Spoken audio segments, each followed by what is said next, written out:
خطبہ نمبر 1۔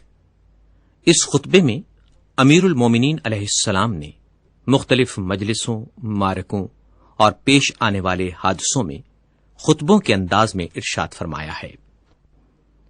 بسم اللہ الرحمن الرحیم۔ حمد و سپاس کا سزاوار وہ ہے کہ قوت نطق کلام رکھنے والی تمام ہستیاں اس کی مدح و ثنا سے عاجز و درماندہ ہیں، جس کی نعمتوں کو شمار کرنے والے گننے سے قاصر ہیں اور جس کا حق نعمت کوشش کرنے والے نہیں ادا کر سکتے۔ وہ خدا کہ جس کی حقیقت بلند ہمتوں کے ادراک سے ماورا ہے، جس تک فکر کی گہرائیاں پہنچنے سے قاصر ہیں، جس کے صفات کی کوئی حد نہیں، نہ کوئی ایسی نعمت ہے جو صفات خداوندی کا بیان کر سکے، نہ کوئی ایسا وقت جس کا شمار ممکن ہو، نہ کوئی ایسی مدت دراز جو منتہی ہو۔ اس نے خلائق کو اپنی قدرت اور اختیار سے پیدا کیا اور ہواؤں کو اپنی رحمت اور مہربانی سے پھیلایا اور متحرک و لرزاں زمین کو سنگھائے بزرگ پہاڑوں سے میخ خوب کیا اور مستحکم و استوار فرمایا۔ دین کی پہلی بنیاد خدا کی معرفت ہے اور معرفت کا کمال اس کی تصدیق ہے، اور کمال تصدیق توحید ہے، اور کمال توحید اس کو ہر چیز سے برتر ماننا ہے۔ یہ کمال اخلاص صفات کی ذات سے نفی ہے، کیونکہ ہر صفت غیر موصوف ہے اور ہر موصوف غیر صفت ہے۔ جس نے اس کی توصیف میں ذات کو صفت زائد سے ملایا، اس نے گویا ذات الہی میں دوئی پیدا کی، اور جس نے دوئی پیدا کی اس نے گویا اس کی ذات میں تقسیم مانی، اور جس نے ذات الہی میں تقسیم مانی وہ نادان ہے، اور جس نے نادانی کی اس نے خدا کی طرف اشارہ کیا، اور جس نے اشارہ کیا اس نے اسے محدود کر دیا، اور جس نے یہ پوچھا کہ خدا کس چیز میں ہے اس نے گویا کسی چیز کے ضمن میں اسے قرار دیا، اور جس نے سوال کیا کہ وہ کس چیز پر ہے تو اس نے دوسرے مقام کو اس سے خالی تسلیم کر لیا۔ خداوند تعالی ہمیشہ سے موجود ہے مگر حادث اور نوپید نہیں۔ وہ موجود ہے مگر اس کی ہستی عدم و نیستی کے بعد نہیں۔ وہ ہر چیز کے ساتھ ہے لیکن بطور ہمسر نہیں۔ وہ ہر چیز سے الگ ہے لیکن اس سے کنہارا کش نہیں۔ وہ ہر چیز کا فاعل ہے لیکن اس کا فعل حرکات اور آلات کا نتیجہ نہیں۔ وہ بصیر ہے، جب اس کی مخلوق نہ تھی وہ منفرد ہے، کیونکہ اس کا کوئی ایسا ساتھی نہیں جس سے وہ اپنا جی بہلائے اور جس کے نہ ہونے سے اسے الجھن ہو۔ اس نے دنیا کو پیدا کیا اور پہلے پہل بنایا، بغیر اس کے کہ فکر کو کام میں لاتا یا تجربے سے فائدہ اٹھاتا، اور نہ اپنے نفس میں کوئی حرکت پیدا کی، نہ پہلے سے کوئی اہتمام کیا کہ جس کے لیے بے چین ہوا ہو۔ وہ چیزوں کو ٹھیک وقت پر عدم و نیستی سے وجود کی طرف لایا اور گوناگوں چیزوں میں موافقت اور سازگاری پیدا کی، اور ہر چیز کو اس کی طبیعت اور مزاج عطا کیا، اور ان طباع کے لیے شکل و صورت معین کی۔ وہ ان کی ابتدا اور آغاز سے پہلے ان سے واقف تھا۔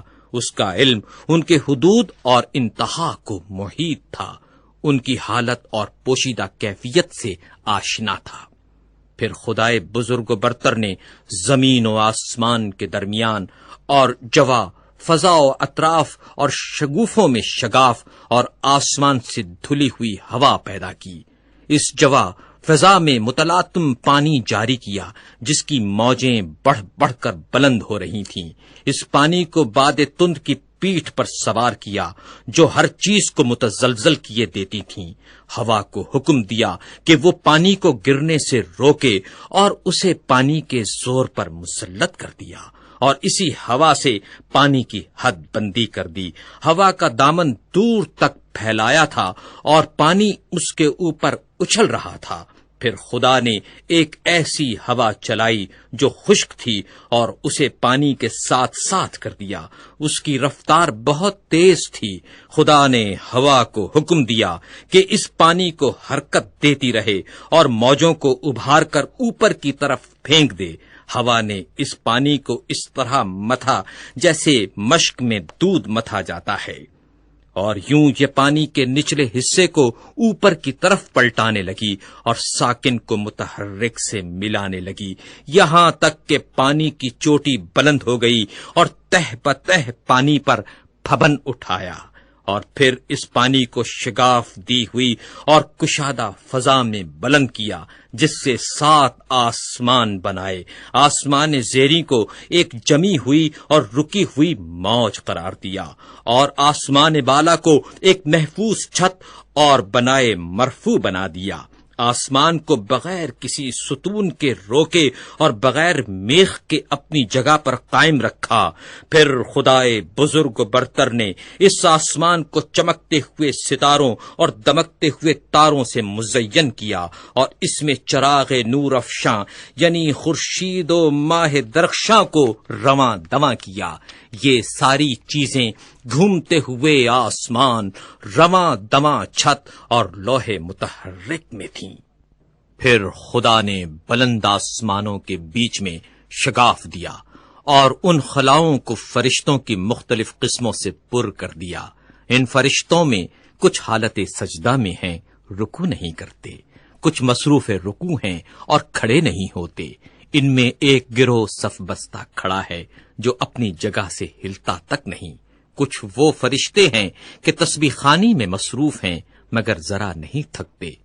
یہ تمام ملائکہ ایسی غیر مادی ہستیاں ہیں کہ ان پر آنکھوں کی نہ نیند چھاتی ہے، نہ عقلوں کی بھول چوک کا غلبہ ہوتا ہے، نہ بدنوں کی سستی طاری ہوتی ہے، نہ بھول چوک کی غفلت کا اثر طاری ہوتا ہے۔ انہی فرشتوں میں ایک قسم کے وہ ہیں جو خداوند متعال کی وحی کے امین ہیں، اس کے پیغمبروں اور رسولوں کے پاس پیامبر بن کر اور احکام و فرامین الہی لے کر آتے جاتے ہیں۔ انہی میں ایک قسم ان فرشتوں کی بھی ہے جو اس کے بندوں کے نگہبان اور اس کی جنتوں کے دربان ہیں۔ ان میں بعض ایسے فرشتے ہیں کہ جن کے قدم زمین کے طبقات زیریں میں گڑے ہوئے اور گردنیں بلند و بالا آسمان سے نکلی ہوئی، اور ان کے اجسام اطراف عالم سے نکلے ہوئے ہیں، اور عرش الہی کے پیالے سے ان کے کاندھے ملے ہوئے ہیں، اور ہیبت و عظمت انوار الہی سے ان کی نگاہیں جھکی ہوئی ہیں، اور عرش کے نیچے وہ اپنے پروں میں لپٹے کھڑے ہیں۔ ان کے اور دوسرے ملائکہ کے درمیان حجاب ہائے عزت و پردہ ہائے قدرت پڑے ہوئے ہیں۔ یہ فرشتے اپنے رب کا تصور صورت کشی سے نہیں کرتے، نہ اوصاف خلائق کو اس کے اوپر جاری منطبق کرتے ہیں، نہ اسے کسی مکان میں محدود کرتے ہیں، نہ امثال و نظائر سے اس کی طرف اشارہ کرتے ہیں۔ امیر المومنین علیہ السلام نے تخلیق آدم کے متعلق خطبہ دیتے ہوئے ارشاد فرمایا، پھر جب خداوند متعال آسمان و زمین، خورشید و ماہ و سیارگان پیدا کر چکا، اس نے جائے سنگلاخ و ہموار زمین، شور اور ارض خاکی سے جو قابل کاشت تھی پارائے خاکی اکٹھا کیا، اس کو پانی میں سانا تاکہ وہ خالص اور پاکیزہ ہو جائے، پھر اسے تری سے گوندھا یہاں تک کہ زمین کے عناصر ایک دوسرے میں پیوست ہو گئے۔ اس سے خدا نے ایک صورت پیدا کی، اس میں کچھ ٹیڑھی ہڈیاں تھیں، اعضا تھے، جوڑ تھے، پٹھے تھے۔ اسے ایک خاص مدت اور مخصوص وقت تک اسی طرح رکھا، یہاں تک کہ وہ سوکھ کر خشک ہو گئی اور سخت ہو کر کھنکھناہٹ دینے کے قابل ہو گئی۔ پھر خدا نے اس میں اپنی روح پھونک دی۔ اب ایک ایسا انسان پیدا ہو گیا جو ذہین ہے اور ذہن سے کام لیتا ہے، جو صاحب فکر ہے اور فکر کو کام میں لاتا ہے، جو صاحب اعضاء و جواہر ہے اور ان سے خدمت لیتا ہے۔ وہ اپنے اعضاء کو جس طرح چاہے جنبش دیتا ہے، صاحب فہم و فراست ہے، حق اور باطل میں تمیز کر سکتا ہے۔ وہ چکھنے کی حس کا مالک بھی ہے اور سونگھنے کی حس کا بھی۔ وہ رنگ اور جنس میں امتیاز کر سکتا ہے، مختلف رنگوں کی مٹی سے بنا ہوا، ان اخلاط سے ترتیب دیا ہوا جو ایک دوسرے سے معارض ہیں، گرمی سے بھی اور سردی سے بھی، تری سے بھی اور خشکی سے بھی، اندوہ و خوشحالی سے بھی۔ خدا نے یہ مخلوق پیدا کی اور آدمی نام رکھا۔ پھر خدا نے فرشتوں سے چاہا وہ اس کی امانت کا حق ادا کریں اور انہیں اپنے عہد و وصیت کی جانب متوجہ کیا کہ آدم کو سجدہ کریں اور اس کی عظمت و بزرگی کے سامنے سرے نیاز خم کر دیں۔ چنانچہ خدا نے حکم دیا، اے فرشتو آدم کو سجدہ کرو۔ سب نے سجدہ کیا سوائے ابلیس کے، جسے آدم کو سجدہ کرتے ہوئے غیرت دامنگیر ہوئی اور اس پر شقاوت طاری ہو گئی۔ اپنے آگ سے پیدا ہونے کا خیال کر کے اس نے غرور کیا اور مٹی کے بنے ہوئے آدم کو حقیر و کم مایا جانا۔ اللہ نے اس کو مہلت عطا فرمائی کہ غضب الہی کا وہ مستحق ہو جائے اور بدبختی پورے طور پر تمام ہو جائے اور وعدہ پورا ہو کر رہے۔ چنانچہ خدا نے فرمایا، تجھے وقت معلوم تک کے لیے مہلت دی جاتی ہے۔ پھر خدا نے آدم کو ایسے مکان میں رکھا جس میں زندگی کی ہر آسائش مہیا تھی، اور یہاں وہ بڑی عافیت اور امن سے تھا۔ نیز شیطان اور اس کی دشمنی سے ہوشیار اور چوکنا رہنے کی تاکید بھی کی، لیکن آخر کار شیطان نے آدم کو دھوکہ دے ہی دیا، اس بات سے جل کر کہ وہ جنت میں ابرار کی مرافقت سے بہرور ہو رہا ہے۔ چنانچہ آدم نے یقین کا شک سے اور عزمیت کا کمزوری سے سودا کر لیا، اور مسرت کو خوف سے اور فریب خردگی کو شرمندگی سے بدل ڈالا۔ پھر اللہ سبحانہ و تعالی نے اس کی توبہ قبول کر لی اور اپنے کلمہ رحمت سے اسے نوازا، اس سے جنت میں پھر بلا لینے کا وعدہ کیا، پھر اسے دار البلا میں اتارا جو تولد و تناسل کی دنیا ہے۔ آدم جب دنیا میں آئے اور تولد و تناسل کا سلسلہ شروع ہوا اور ان کی اولاد بڑھی اور پھیلی، تب اللہ نے آدم کی اولاد سے نبی منتخب کیے اور ان سے بندگان الہی تک وحی خداوندی پہنچانے کا عہد لیا اور تبلیغ رسالت کا انہیں امین بنایا، جبکہ بہت سے خدا کے بندوں نے پیمان الست فراموش کر دیا تھا اور وہ ڈر کر حق کو فراموش کر بیٹھے تھے اور بتوں کو اس کی خدائی میں شریک قرار دے رکھا تھا، کیونکہ شیاطین نے معرفت خدا سے بندوں کو بھلاوے میں ڈال دیا تھا اور انہیں اس کی عبادت سے روک دیا تھا۔ پس خدا نے ان میں لگاتار رسولوں کو بھیجا تاکہ وہ خدا کے بندوں سے عہد الست کا حق ادا کرائیں اور اس کی فراموش کردہ نعمتوں کو یاد دلائیں اور تبلیغ کر کے محبت قائم کریں، اور ان عقلوں میں جو وہم اور شک کے گرد و غبار میں دفن ہو گئی ہیں پھر سے ابھار دیں اور چمکا دیں، اور وہ نشانیاں جو سروں پر چھائے ہوئے آسمانوں میں ہیں انہیں دکھائیں، اور جو فرش زمین میں ہیں انہیں سمجھائیں، اور انہیں بتائیں کہ کیونکہ اچھی باتوں سے زندگی اچھی بنتی ہے، اور مہلت کیونکہ انہیں فنا کے گھاٹ اتار دیتی ہے، کیونکہ رنج و غم کی کثرت انہیں بوڑھا بنا دیتی ہے، اور کیونکہ آفات و حوادث کا تو اثر ہوتا رہتا ہے۔ خدا نے اپنی مخلوق کو کسی نبی، مرسل یا نازل شدہ کتاب یا حجت لازمہ یا راہ روشن کے بغیر نہیں چھوڑا۔ وہ رسول کہ جن کے ہاں تعداد کی کمی تبلیغ رسالت میں کوتاہی کی موجب نہیں ہوتی، اور نہ جھٹلانے والوں کی کثرت انہیں کچھ نقصان پہنچاتی ہے۔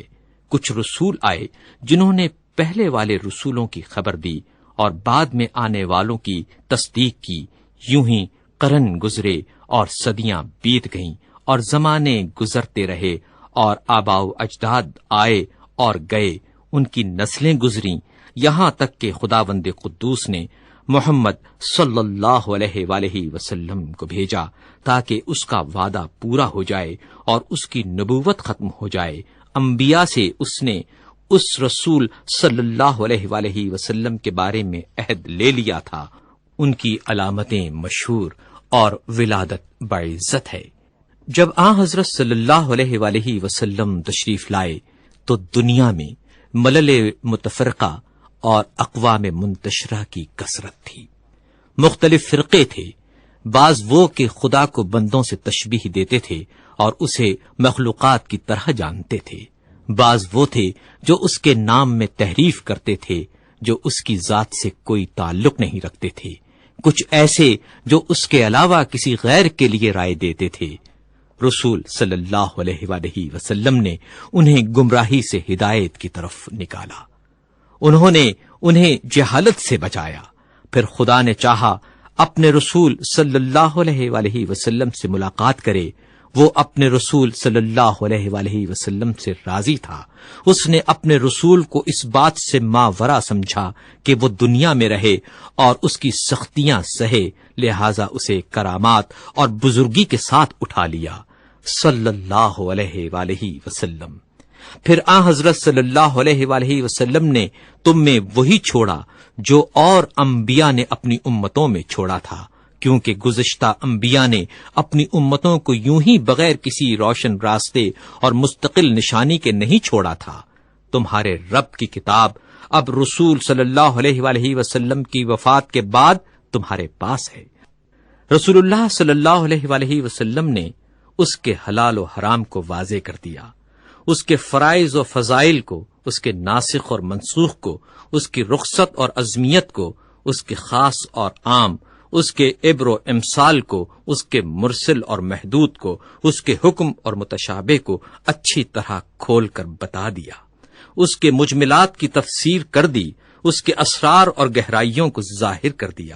ان میں ایسے میثاق بھی ہیں جن کے جانے بغیر چارہ نہیں، اور ایسے بھی ہیں جن سے بندے اگر نا واقف رہیں تو کوئی کام نہیں رکتا۔ وہ بھی بتایا جس کا فرض ہونا کتاب قرآن حکیم سے ثابت ہے، اور وہ بھی جس کا منسوخ ہونا سنت رسول سے واضح ہے۔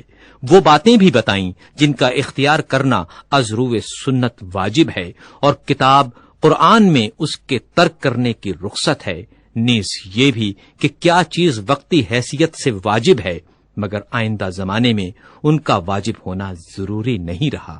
پھر محرمات کی تقسیم ہے، ان میں کچھ ایسے کبیرہ ہیں جن کے ارتکاب پر کتاب الہی نے جہنم کی آگ سے ڈرایا ہے، کچھ صغائر ہیں جن میں مغفرت کی امید ہے، کچھ ایسے مقامات ہیں کہ ان کا صدور مقبول بارگاہ الہی ہے، اور کچھ وہ ہیں جن میں بندے کو اختیار ہے۔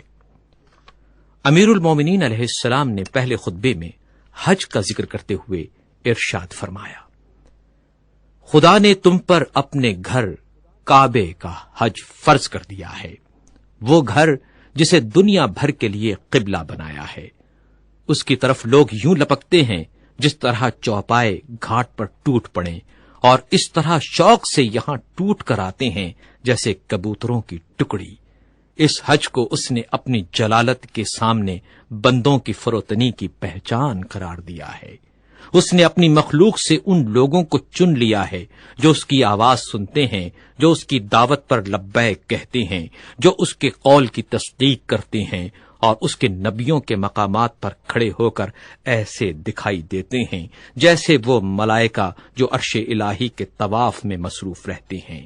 یہ لوگ عبادت کے بازار سے خوب نفع کماتے ہیں اور جمع کرتے ہیں، اور اس کے وعدہ مغفرت کی طرف جلد جلد تیزی سے قدم بڑھا رہے ہیں۔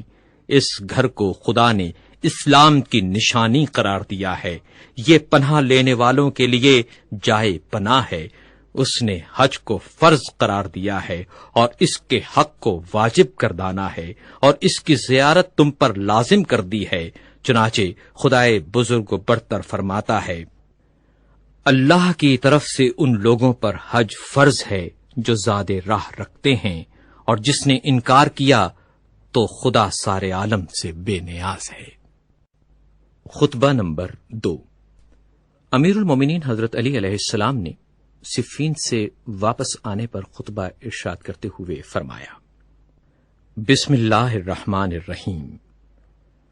نعمت خداوندی کی تکمیل کرتا ہوا اور عزت الہی کو تسلیم کرتا ہوا اور اس کی معیشت سے دامن کشاں ہوتا ہوا میں خدا کا سپاس و شکر ادا کرتا ہوں۔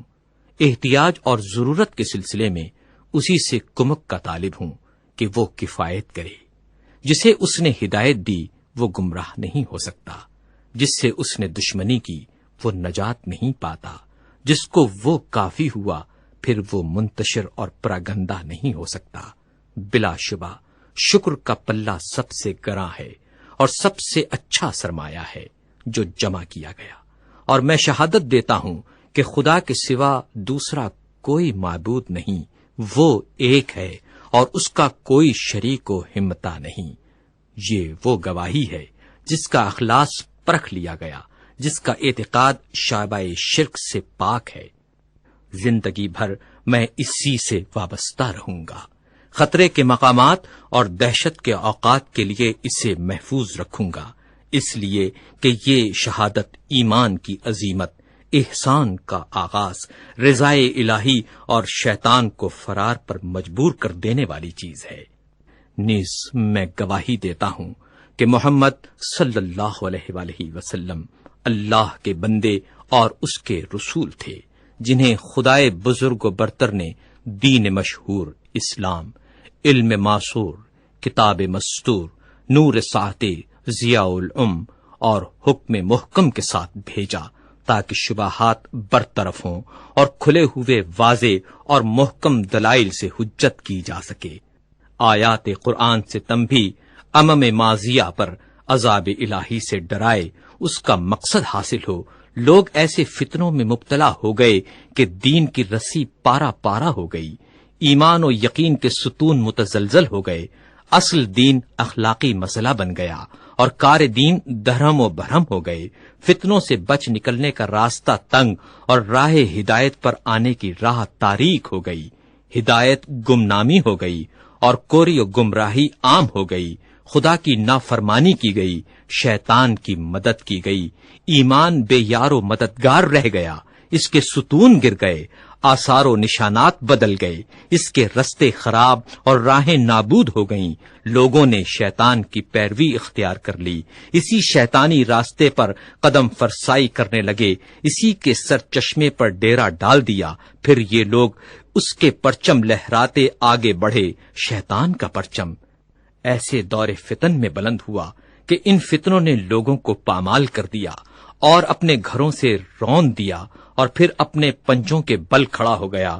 تو وہ لوگ ششتر و حیران کھڑے ہیں، یہ نادان لوگ وہاں فتنے میں گرفتار تھے جو دنیا کی بہترین جگہ ہے، مکہ۔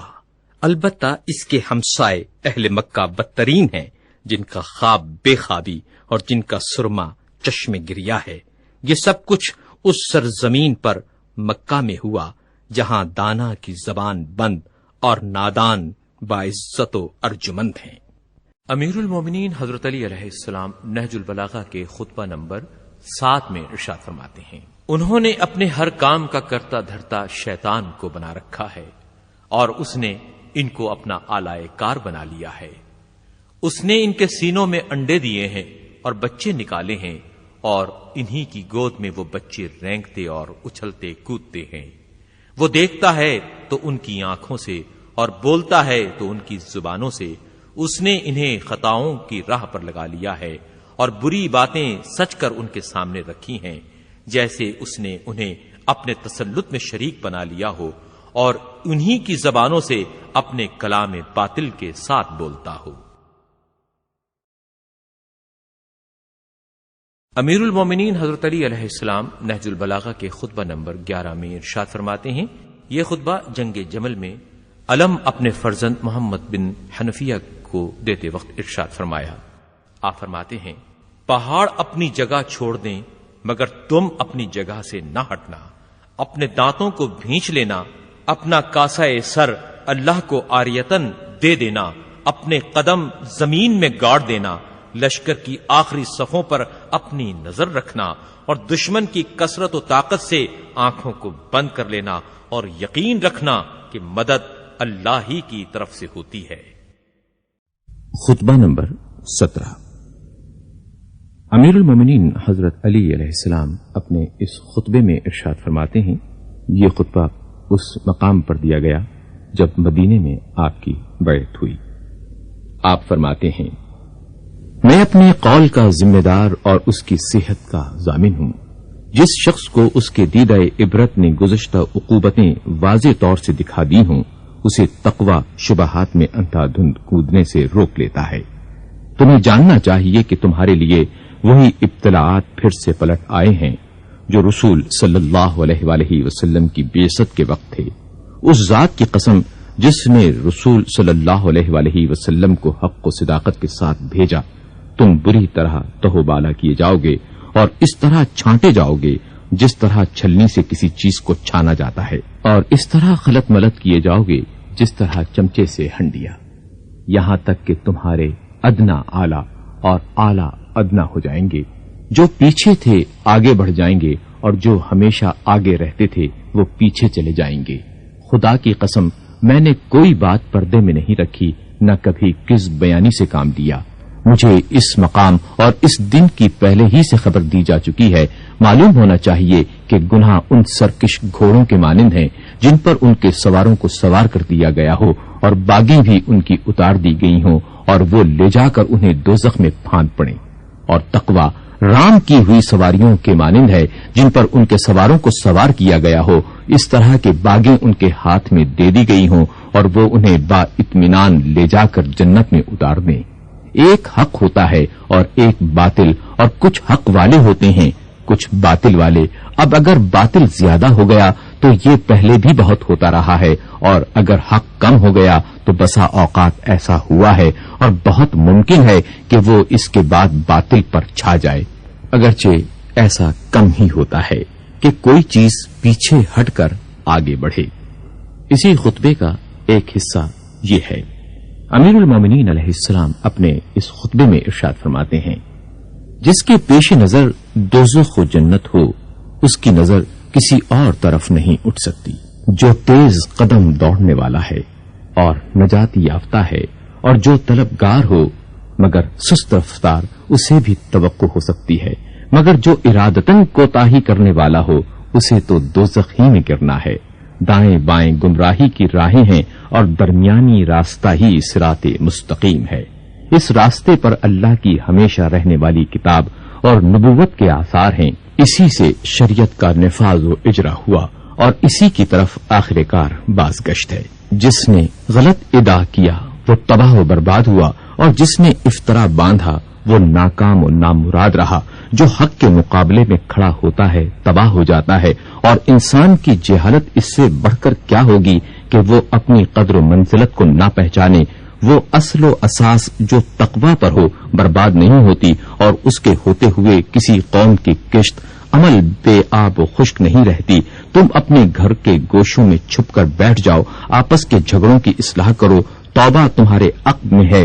حمد کرنے والا صرف اپنے پروردگار کی حمد کرے، اور بھلا برا کہنے والا اپنے ہی نفس کی ملامت کرے۔ خطبہ نمبر 17۔ امیر المومنین حضرت علی علیہ السلام کا یہ خطبہ ان لوگوں کے بارے میں ہے جو امت کے فیصلے چکانے کے لیے مسند قضا پر بیٹھ جاتے ہیں، حالانکہ وہ اس کے اہل نہیں ہوتے۔ امیر المومنین علیہ السلام اپنے اس خطبے میں ارشاد فرماتے ہیں، تمام لوگوں میں سب سے زیادہ خدا کے نزدیک مبعوث دو شخص ہیں، ایک وہ جسے اللہ نے اس کے نفس کے حوالے کر دیا ہو، یعنی اس کی بدعمالیوں کی وجہ سے اپنی توفیق سلب کر لی، جس کے بعد وہ سیدھی راہ سے ہٹا ہوا بدعت کی باتوں پر فریفتہ اور گمراہی کی تبلیغ پر مٹا ہوا ہے۔ وہ اپنے ہوا خواہوں کے لیے فتنہ اور سابق لوگوں کی ہدایت سے برگشتہ ہے۔ وہ تمام ان لوگوں کے لیے جو اس کی زندگی میں یا اس کی موت کے بعد اس کی پیروی کریں گمراہ کرنے والا ہے۔ وہ دوسروں کے گناہوں کا بوجھ اٹھائے ہوئے اور خود اپنی خطاؤں میں جکڑا ہوا ہے، اور دوسرا شخص وہ ہے جس نے جہالت کی باتوں کو ادھر ادھر سے بٹور لیا ہے۔ وہ امت کے جاہل افراد میں دوڑ دھوپ کرتا ہے اور فتنے کی تاریکیوں میں غافل و مدہوش پڑا رہتا ہے، اور امن و آشتی کے فائدوں سے آنکھ بند کر لیتا ہے۔ چند انسانی شکل و صورت سے ملتے جلتے ہوئے لوگوں نے اسے عالم کا لقب دے رکھا ہے، حالانکہ وہ عالم نہیں۔ وہ ایسی بے سود باتوں کو سمیٹنے کے لیے منہ اندھیرے نکل پڑتا ہے جن کا نہ ہونا ہونے سے بہتر ہے، یہاں تک کہ جب وہ اس گندے پانی سے سیراب ہو لیتا ہے اور لا یعنی باتوں کو جمع کر لیتا ہے تو لوگوں میں قاضی بن کر بیٹھ جاتا ہے اور دوسروں پر مشتبہ رہنے والے مسائل کے حل کرنے کا ذمہ لے لیتا ہے۔ اگر کوئی الجھا ہوا مسئلہ اس کے سامنے پیش ہوتا ہے تو اپنی رائے سے اس کے لیے بھرتی کی فرسودہ دلیلیں مہیا کر لیتا ہے اور پھر اس پر یقین بھی کر لیتا ہے۔ اس طرح وہ شبہات کے الجھاؤ میں پھنسا ہوا ہے۔ جس طرح لکڑی خود اپنے ہی جالے کے اندر، وہ خود یہ نہیں جانتا کہ اس نے صحیح حکم دیا ہے یا غلط. اگر صحیح بات کہیں بھی ہو تو اسے یہ اندیشہ ہوتا ہے کہیں غلط نہ ہو، اور غلط جواب ہو تو اسے یہ توقع رہتی ہے کہ شاید یہی صحیح ہو. وہ جہالتوں میں بھٹکنے والا جاہل اور اپنی نظر کے دھندلےپن کے ساتھ تاریکیوں میں بھٹکنے والی سواریوں پر سوار ہے. نہ اس نے حقیقت علم کو پرکھا، نہ اس کی تہ تک پہنچا. وہ روایات کو اس طرح دھرم بھرم کرتا ہے جس طرح ہوا سوکھے ہوئے تنکوں کو. خدا کی قسم وہ ان مسائل کے حل کرنے کا اہل نہیں جو اس سے پوچھے جاتے ہیں، اور نہ اس منصب کے قابل ہے جو اسے سپرد کیا گیا ہے. جس چیز کو وہ جانتا نہیں اس چیز کو وہ قابل اتنا علم ہی نہیں قرار دیتا، اور جہاں تک وہ پہنچ سکتا ہے اس کے آگے یہ سمجھتا ہی نہیں کہ کوئی دوسرا پہنچ سکتا ہے. اور جو بات اس کی سمجھ میں نہیں آتی اسے پی جاتا ہے، کیونکہ وہ اپنی جہالت کو خود جانتا ہے. نا حق بہائے ہوئے خون اس کے ناروا فیصلوں کی وجہ سے چیخ رہے ہیں، اور غیر مستحق افراد کو پہنچی ہوئی میراثیں چلا رہی ہیں. اللہ ہی سے شکوہ ہے ان لوگوں کا جو جہالت میں جیتے ہیں اور گمراہی میں مر جاتے ہیں. ان میں قرآن سے زیادہ کوئی بے قیمت چیز نہیں، جبکہ اسے اس طرح پیش کیا جائے جیسا پیش کرنے کا حق ہے، اور اس قرآن سے زیادہ ان میں کوئی مقبول اور قیمتی چیز نہیں اس وقت جبکہ اس کی آیتوں کا بے محل استعمال کیا جائے. ان کے نزدیک نیکی سے زیادہ کوئی برائی اور برائی سے زیادہ کوئی نیکی نہیں. علامہ مفتی جعفر حسین صاحب قبلہ نے اس خطبے کے حواشی میں تحریر کیا ہے. آپ لکھتے ہیں، امیر المومنین علیہ السلام نے دو قسم کے لوگوں کو اللہ کے نزدیک مبغوض اور بدترین خلائق قرار دیا ہے. ایک وہ جو سرے سے اصول عقائد ہی میں گمراہ ہوں اور گمراہی کی نشر و اشاعت میں لگے رہتے ہیں، اور دوسرے وہ جو قرآن و سنت کو پسے پشت ڈال کر اپنے قیاس و رائے سے احکام گھڑ لیتے ہیں اور اپنے مقلدین کا ایک حلقہ پیدا کر کے ان میں خود ساختہ شریعت کی ترویج کرتے رہتے ہیں. ایسے لوگوں کی گمراہی و کجروی صرف ان کی ذات تک محدود نہیں رہتی، بلکہ ان کی ضلالت کا بویا ہوا بیج برگوبار لاتا ہے اور ایک تناور شجر کی صورت اختیار کر کے گمراہوں کو ہمیشہ اپنے سائے میں پناہ دیتا رہتا ہے. اور یہ گمراہی بڑھتی ہی رہتی ہے، اور چونکہ اس گمراہی کے اصل بانی یہی لوگ ہوتے ہیں اس لیے دوسروں کی گمراہی کا بوجھ بھی انہی کے سر لادا جائے گا. نہج البلاغہ. امیر المومنین حضرت علی علیہ السلام نہج البلاغہ کے خطبہ نمبر 18 میں ارشاد فرماتے ہیں، یہ خطبہ فتاوی میں علماء کے مختلف الآراء ہونے کی مذمت میں ارشاد فرمایا گیا ہے. حضرت علی اپنے اس خطبے میں ارشاد فرماتے ہیں، جب ان میں سے کسی ایک کے سامنے کوئی معاملہ فیصلے کے لیے پیش ہوتا ہے تو وہ اپنی رائے سے اس کا حکم لگا دیتا ہے. پھر وہی مسئلہ بالکل اسی طرح جب دوسرے کے سامنے پیش ہوتا ہے تو وہ اس سے پہلے کے حکم کے خلاف حکم دیتا ہے. پھر یہ تمام کے تمام قاضی اپنے اس خلیفہ کے پاس جمع ہوتے ہیں جس نے انہیں قاضی بنا رکھا ہے، تو وہ سب کی رائےوں کو صحیح قرار دیتا ہے، حالانکہ ان کا اللہ ایک، نبی ایک اور کتاب ایک ہے. انہیں غور تو کرنا چاہیے، کیا اللہ نے انہیں اختلاف کا حکم دیا تھا اور یہ اختلاف کر کے اس کا حکم بجا لاتے ہیں، یا اس نے تو حقیقتاً اختلاف سے منع کیا ہے اور یہ اختلاف کر کے عمدن اس کی نافرمانی کرنا چاہتے ہیں، یا یہ کہ اللہ نے دین کو ادھورا چھوڑ دیا تھا اور ان سے تکمیل کے لیے ہاتھ بٹانے کا خواہش مند ہوا تھا، یا یہ کہ اللہ کے شریک تھے کہ انہیں اس کے احکام میں دخل دینے کا حق ہو اور اس پر لازم ہو کہ وہ اس پر رضامند رہے، یا یہ کہ اللہ نے تو دین کو مکمل اتارا تھا مگر اس کے رسول صلی اللہ علیہ وآلہ وسلم نے اس کے پہنچانے اور ادا کرنے میں کوتاہی کی تھی. اللہ نے قرآن میں تو یہ فرمایا ہے کہ ہم نے کتاب میں کسی چیز کے بیان کرنے میں کوتاہی نہیں کی، اور اس میں ہر چیز کا واضح بیان ہے، اور یہ بھی کہا ہے کہ قرآن کے بعض حصے بعض حصوں کی تصدیق کرتے ہیں اور اس میں کوئی اختلاف نہیں. چنانچہ اللہ کا یہ ارشاد ہے کہ اگر یہ قرآن اللہ کے علاوہ کسی اور کا بھیجا ہوا ہوتا تو تم اس میں کافی اختلاف پاتے، اور یہ کہ اس کا ظاہر خوشنما اور باطن گہرا ہے، نہ اس کے عجائبات مٹنے والے اور نہ اس کے لطائف ختم ہونے والے ہیں. ظلمت جہالت کا پردہ اسی سے چاک کیا جاتا۔ امیر المومنین حضرت علی علیہ السلام کے خطبات عالیہ نہج البلاغہ۔ نہج البلاغہ کا خطبہ نمبر 22 آپ کی سماعتوں کی نظر ہے۔ امیر المومنین حضرت علی علیہ السلام نہج البلاغہ کے خطبہ نمبر 22 میں ارشاد فرماتے ہیں، معلوم ہونا چاہیے کہ شیطان نے اپنے گروہ کو بھڑکانا شروع کر دیا ہے اور اپنی فوجیں فراہم کر لی ہیں تاکہ ظلم اپنی انتہا کی حد تک اور باطل اپنے مقام پر پلٹ آئے۔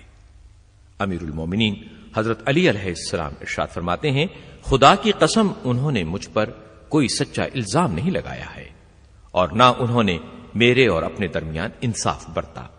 وہ مجھ سے اس حق کا مطالبہ کرتے ہیں جسے خود ہی انہوں نے چھوڑ دیا اور اس خون کا عوض چاہتے ہیں جسے انہوں نے خود ہی بہایا ہے۔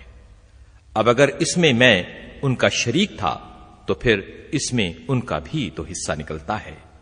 اگر وہی اس کے مرتکب ہوئے ہیں میں نہیں تو پھر اس کی سزا بھی صرف انہی کو بھگتنا چاہیے۔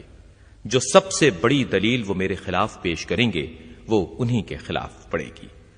وہ اس ماں کا دودھ پینا چاہتے ہیں جس کا دودھ منقطع ہو چکا ہے اور مری ہوئی بدعت کو پھر سے زندہ کرنا چاہتے ہیں۔ اف، کتنا نامراد ہے یہ جنگ کے لیے پکارنے والا۔ یہ ہے کون جو للکارنے والا ہے اور کس مقصد کے لیے اس کی بات کو سنا جا رہا ہے؟ اور میں تو اس سے خوش ہوں کہ ان پر اللہ کی حجت تمام ہو چکی ہے اور ہر چیز اس کے علم میں ہے۔ نہج البلاغہ کا خطبہ نمبر 24۔ امیر المومنین حضرت علی علیہ السلام خطبہ نمبر 24 میں ارشاد فرماتے ہیں، مجھے اپنی زندگی کی قسم، میں حق کے خلاف چلنے والوں اور گمراہی میں بھٹکنے والوں سے جنگ میں کسی قسم کی رو رعایت اور سستی نہیں کروں گا۔ اے اللہ کے بندو، اللہ سے ڈرو اور اس کے غضب سے بھاگ کر اس کے دامن رحمت میں پناہ لو۔ اللہ کی دکھائی ہوئی راہ پر چلو اور اس کے عائد کردہ احکام کو بجا لاؤ۔ اگر ایسا ہو تو علی تمہاری نجات اخروی کا ضامن ہے، اگرچہ دنیاوی کامرانی تمہیں حاصل نہ ہو۔ امیر المومنین حضرت علی علیہ السلام نہج البلاغہ کے خطبہ نمبر 26 میں ارشاد فرماتے ہیں، اللہ تبارک و تعالی نے محمد صلی اللہ علیہ وآلہ وسلم کو تمام جہانوں کو ان کی بدعمالیوں سے متنبہ کرنے والا اور اپنی وحی کا امین بنا کر بھیجا۔ اے گروہ عرب، اس وقت تو تم بدترین دین پر اور بدترین گھروں میں تھے، کھردرے پتھروں اور زہریلے سانپوں میں تم بود و باش رکھتے تھے، بت تمہارے درمیان گڑے ہوئے تھے اور گناہ تم سے چمٹے ہوئے تھے۔ اسی خطبے کا ایک حصہ یہ ہے، میں نے نگاہ اٹھا کر دیکھا تو مجھے اپنے اہل بیت کے علاوہ کوئی اپنا معین و مددگار نظر نہ آیا۔ میں نے انہیں موت کے منہ میں دینے سے بخل کیا، آنکھوں میں خس و خاشاک تھا مگر میں نے چشم پوشی اختیار کی، حلق میں پھندے تھے مگر میں نے غم و غصے کے گھونٹ پی لیے اور گلو قرقنگی کے باوجود حنظل سے زیادہ تلخ حالات پر صبر کیا۔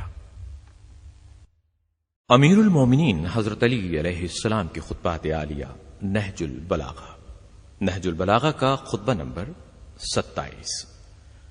اپنے اس خطبے میں حضرت علی ارشاد فرماتے ہیں، جہاد جنت کے دروازوں میں سے ایک دروازہ ہے جسے اللہ نے اپنے خاص دوستوں کے لیے کھولا ہے۔ یہ پرہیزگاری کا لباس اللہ کی محکم زرہ اور مضبوط سپر ہے۔ جو اس سے پہلو بچاتے ہوئے اسے چھوڑ دیتا ہے، خدا اسے ذلت و خواری کا لباس پہنا اور مصیبت و ابتلا کے ردا اوڑھا دیتا ہے۔ خدا اسے ذلت و خواری کا لباس پہنا اور مصیبت و ابتلا کے ردا اڑھا دیتا ہے اور مدہوشی و غفلت کا پردہ اس کے دل پر چھا جاتا ہے، اور جہاد کو ضائع و برباد کرنے سے حق اس کے ہاتھ سے لے لیا جاتا ہے۔ ذلت اسے سہنا پڑتی ہے اور انصاف اس سے روک لیا جاتا ہے۔ حضرت علی علیہ السلام اپنے اس خطبے میں ارشاد فرماتے ہیں، میں نے اس قوم کو لڑنے کے لیے رات بھی اور دن بھی، اعلانیہ بھی اور پوشیدہ بھی تمہیں پکارا اور للکارا اور تم سے کہا کہ قبل اس کے کہ وہ جنگ کے لیے بڑھیں تم ان پر دھاوا بول دو۔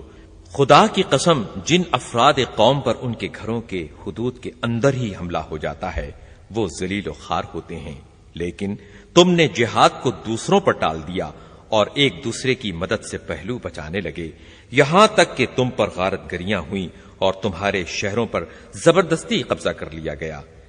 اسی بنی غامت کے آدمی سفیان ابن عوف ہی کو دیکھ لو کہ اس کی فوج کے سوار شہر انبار کے اندر پہنچ گئے اور حسان ابن حسان بکری کو قتل کر دیا اور تمہارے محافظ سواروں کو سرحدوں سے ہٹا دیا، اور مجھے تو یہ اطلاع بھی ملی ہے کہ اس جماعت کا ایک آدمی مسلمان ذمی عورتوں کے گھروں میں گھس جاتا ہے اور ان کے پیروں سے کڑے، ہاتھوں سے کنگن، گلوبند اور گوشوارے اتار لیتا ہے، اور ان کے پاس اس کی حفاظت کا کوئی ذریعہ نظر نہ آتا تھا سوائے اس کے کہ انا للہ و انا الیہ راجعون کہتے ہوئے صبر سے کام لیں یا خوشامدیں کر کے اس سے رحم کی التجا کریں۔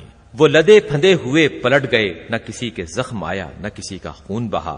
اب اگر کوئی مسلمان ان سانحات کے بعد رنج و ملال سے مر جائے تو اسے ملامت نہیں کی جا سکتی۔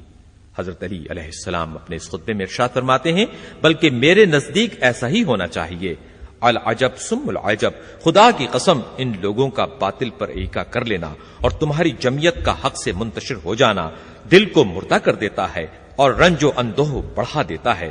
تمہارا برا ہو، تم غم و حزن میں مبتلا رہو، تم تو تیروں کا از خود نشانہ بنے ہوئے ہو، تمہیں ہلاک کو تاراج کیا جا رہا ہے، مگر تمہارے قدم حملے کے لیے نہیں اٹھتے۔ وہ تم سے لڑ بھڑ رہے ہیں اور تم جنگ سے جی چراتے ہو، اللہ کی نافرمانیاں ہو رہی ہیں اور تم راضی ہو رہے ہو۔ اگر گرمیوں میں تمہیں ان کی طرف بڑھنے کے لیے کہتا ہوں تو تم یہ کہتے ہو کہ یہ انتہائی شدت کی گرمی کا زمانہ ہے، اتنی مہلت دیجیے کہ گرمی کا زور ٹوٹ جائے، اور اگر سردیوں میں چلنے کے لیے کہتا ہوں تو تم یہ کہتے ہو کہ کڑاکے کا جاڑا پڑ رہا ہے، اتنا ٹھہر جائیے کہ سردی کا موسم گزر جائے۔ یہ سب سردی اور گرمی سے بچنے کے لیے باتیں ہیں۔ جب تم سردی اور گرمی سے اس طرح بھاگتے ہو تو پھر خدا کی قسم تم تلواروں کو دیکھ کر اس سے کہیں زیادہ بھاگو گے۔ اے مردوں کی شکل و صورت والے نامرادو، تمہاری عقلیں بچوں کی سی اور تمہاری سمجھ حجلہ نشین عورتوں کی مانند ہے۔ میں تو یہی چاہتا تھا کہ نہ تم کو دیکھتا نہ تم سے جان پہچان ہوتی، ایسی شناسائی جو ندامت کا سبب اور رنج و اندوہ کا باعث بنی ہے۔ اللہ تمہیں مارے، تم نے میرے دل کو پیپ سے بھر دیا ہے اور میرے سینے کو غیظ و غضب سے چھلکا دیا ہے۔ تم نے مجھے غم و حزن کے جرے پہ در پہ پلائے، نافرمانی کر کے میری تدبیر و رائے کو تباہ کر دیا، یہاں تک کہ قریش کہنے لگے علی ہے تو مرد شجاع لیکن جنگ کے طور طریقوں سے واقف نہیں۔ امیر المومنین حضرت علی علیہ السلام نہج البلاغہ کے اس خطبے کے آخری حصے میں ارشاد فرماتے ہیں، اللہ ان کا بھلا کرے، کیا ان میں سے کوئی ہے جو مجھ سے زیادہ جنگ کی مزاولت رکھنے والا اور میدان وغا میں میرے پہلے سے کار نمایاں کیے ہوئے ہو؟ میں تو ابھی 20 برس کا بھی نہ تھا کہ حرب و ضرب کے لیے اٹھ کھڑا ہوا، اور اب تو 60 سے بھی اوپر ہو گیا ہوں، لیکن اس کی رائے ہی کیا جس کی بات نہ مانی جائے۔ امیر المومنین امام المتقیان حضرت علی علیہ السلام نہج البلاغہ کے خطبہ نمبر 29 میں ارشاد فرماتے ہیں کہ اے وہ لوگو جن کے جسم یکجا اور خواہشیں جدا جدا ہیں، تمہاری باتیں تو سخت پتھروں کو بھی نرم کر دیتی ہیں، اور تمہارا عمل ایسا ہے کہ جو دشمنوں کو تم پر دندان آس تیز کرنے کا موقع دیتا ہے۔ اپنی مجلسوں میں تو تم کہتے پھرتے ہو کہ یہ کر دیں گے اور وہ کر دیں گے، اور جب جنگ چھڑ ہی جاتی ہے تو تم اس سے پناہ مانگنے لگتے ہو۔ جو تم کو مدد کے لیے پکارے اس کی صدا بے وقت، اور جس کا تم جیسے لوگوں سے واسطہ پڑا ہو اس کا دل ہمیشہ بے چین ہے۔ ہیلے حوالے ہیں، غلط سلط اور مجھ سے جنگ میں تاخیر کرنے کی خواہشیں ہیں، جیسے نادہند مقروض اپنے قرض خواہ کو ٹالنے کی کوشش کرتا ہے۔ ذلیل آدمی ذلت آمیز زیادتیوں کی روک تھام نہیں کر سکتا، اور حق تو بغیر کوشش کے نہیں ملا کرتا۔ اس گھر کے بعد اور کون سا گھر ہے جس کی حفاظت کرو گے، اور میرے بعد اور کس امام کے ساتھ ہو کر جہاد کرو گے؟ خدا کی قسم، جسے تم نے دھوکہ دے دیا ہو اس کے فریب خوردہ ہونے میں کوئی شک نہیں، اور جسے تم جیسے لوگ ملے ہوں تو اس کے حصے میں وہ تیر آتا ہے جو خالی ہوتا ہے، اور جس نے تم کو تیروں کی طرح دشمن پر پھینکا ہو، اس نے گویا ایسا تیر پھینکا ہے جس کا سوفار ٹوٹ چکا ہو اور پیکان بھی شکستہ ہو۔ خدا کی قسم، میری کیفیت تو اب یہ ہے کہ نہ میں تمہاری کسی بات کی تصدیق کر سکتا ہوں اور نہ تمہاری نصرت کی مجھے آس باقی رہی ہے، اور نہ تمہاری وجہ سے دشمن کو جنگ کی دھمکی دے سکتا ہوں۔ تمہیں کیا ہو گیا ہے؟ تمہارا مرض کیا ہے اور اس کا چارہ کیا ہے؟ اس قوم اہل شام کے افراد بھی تو تمہاری ہی شکل و صورت کے مرد ہیں۔ کیا باتیں ہی باتیں رہیں گی جانے بوجھے بغیر، اور صرف غفلت و مدہوشی ہے، تقوی و پرہیزگاری کے بغیر۔ بلندی کی ہرس ہی ہرس ہے، مگر بالکل ناحق ہے۔ امیر المومنین حضرت علی علیہ السلام کے خطبات عالیہ نہج البلاغہ۔ نہج البلاغہ کا خطبہ نمبر 33۔ امیر المومنین حضرت علی جب اہل بصرہ سے جنگ کے لیے نکلے تو عبداللہ ابن عباس کہتے ہیں کہ میں مقام ذیقار میں حضرت کی خدمت میں حاضر ہوا تو دیکھا کہ آپ اپنا جوتا ٹاک رہے ہیں۔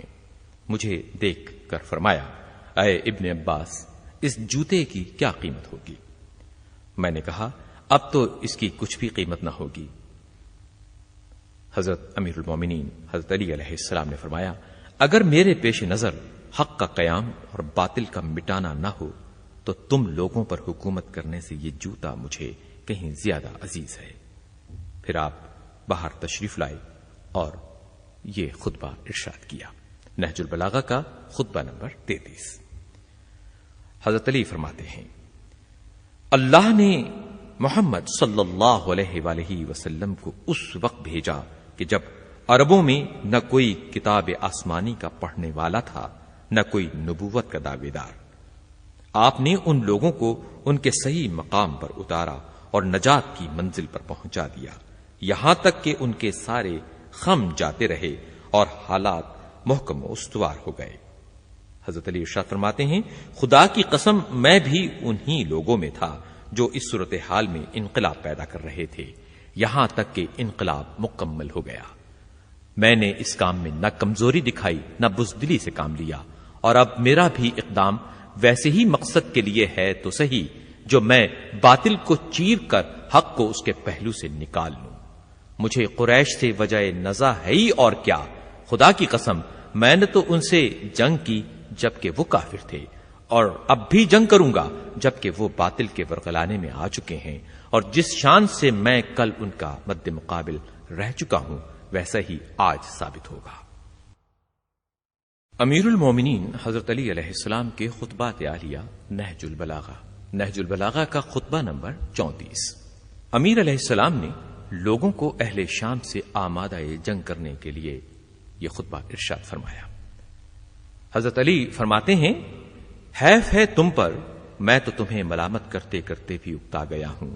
کیا تمہیں آخرت کے بدلے دنیاوی زندگی اور عزت کے بدلے موت ہی گوارا ہے؟ جب تمہیں دشمنوں سے لڑنے کے لیے بلاتا ہوں تو تمہاری آنکھیں اس طرح گھومنے لگ جاتی ہیں کہ گویا تم موت کے گرداب میں ہو، اور جانکنی کی غفلت اور مدہوشی تم پر طاری ہے۔ میری باتیں جیسے تمہاری سمجھ ہی میں نہیں آتی تو تم ششدر رہ جاتے ہو۔ معلوم ہوتا ہے جیسے تمہارے دل و دماغ پر دیوانگی کا اثر ہے کہ تم کچھ عقل سے کام نہیں لے سکتے۔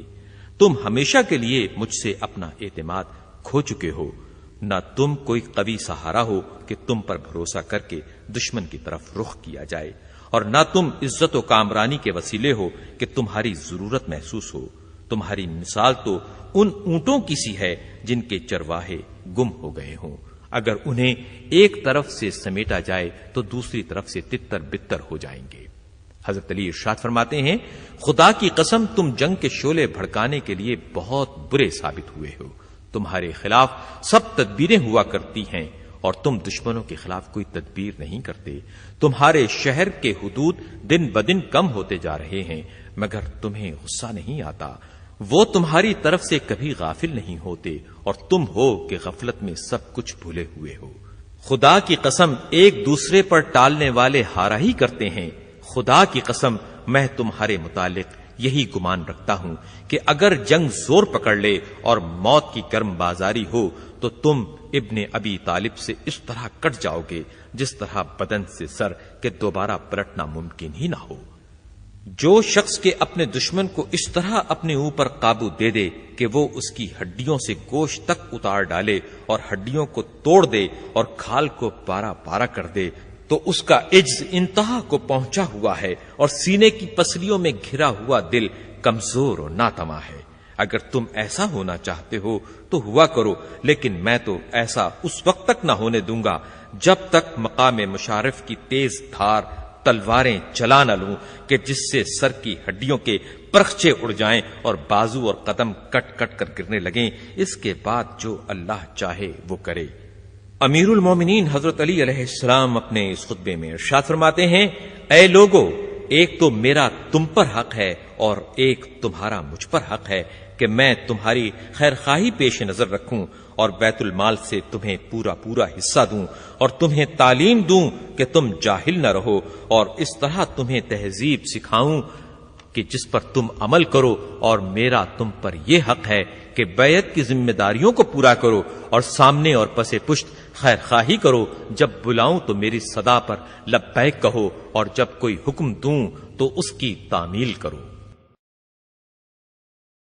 امیر المومنین حضرت علی علیہ السلام نہج البلاغہ کے خطبہ نمبر 36 میں اہل نہروان کو ان کے انجام سے ڈراتے ہوئے ارشاد فرماتے ہیں، میں تمہیں متنبہ کر رہا ہوں کہ تم لوگ اس نہر کے موڑوں اور اس کے نشیب کی ہموار زمینوں پر قتل ہو کر گرے ہوئے ہوگے، اس عالم میں کہ نہ تمہارے پاس اللہ کے سامنے عذر کرنے کے لیے کوئی واضح دلیل ہوگی نہ کوئی روشن ثبوت، اس طرح کہ تم اپنے گھروں سے بے گھر ہوگے اور پھر قضائے الہی نے تمہیں اپنے پھندے میں جکڑ لیا۔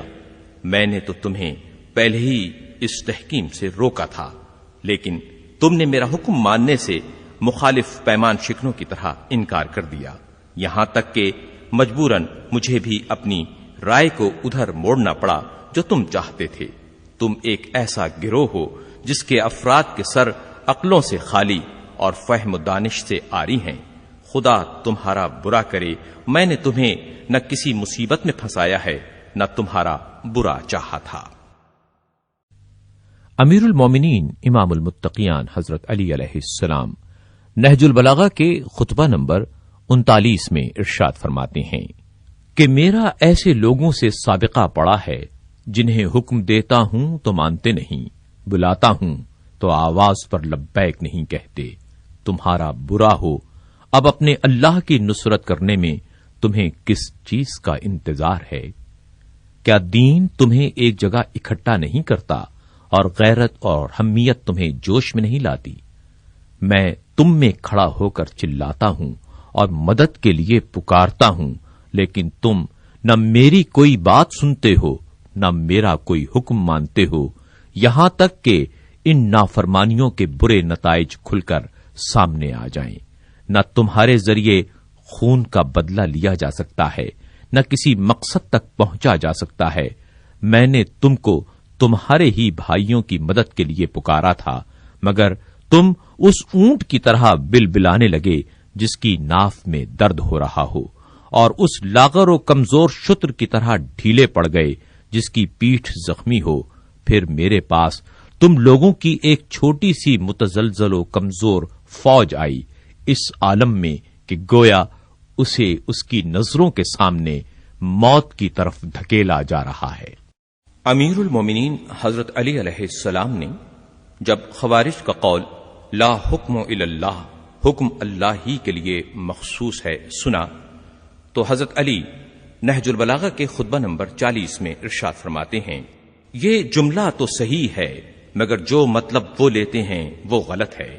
ہاں بے شک حکم اللہ ہی کے لیے مخصوص ہے، مگر یہ لوگ تو یہ کہنا چاہتے ہیں کہ حکومت بھی اللہ کے علاوہ کسی کی نہیں ہو سکتی، حالانکہ لوگوں کے لیے ایک حاکم کا ہونا ضروری ہے، خواہ وہ اچھا ہو یا برا۔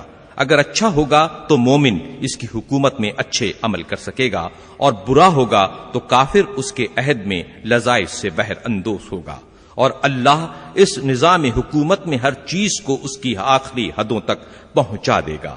اسی حاکم کی وجہ سے مال خراج و غنیمت جمع ہوتا ہے، جس سے دشمن سے لڑا جاتا ہے، راستے پر امن رہتے ہیں اور قوی سے کمزور کا حق دلایا جاتا ہے، یہاں تک کہ نیک حاکم مر کر یا معزول ہو کر راحت پائے اور برے حاکم کے مرنے یا معزول ہونے سے دوسروں کو راحت پہنچے۔ اسی طرح ایک دوسری روایت میں اس طرح ہے کہ جب امیر المومنین حضرت علی علیہ السلام نے تحکیم کے سلسلے میں ان کا قول سنا تو آپ نے فرمایا کہ میں تمہارے بارے میں حکم خدا ہی کا منتظر ہوں۔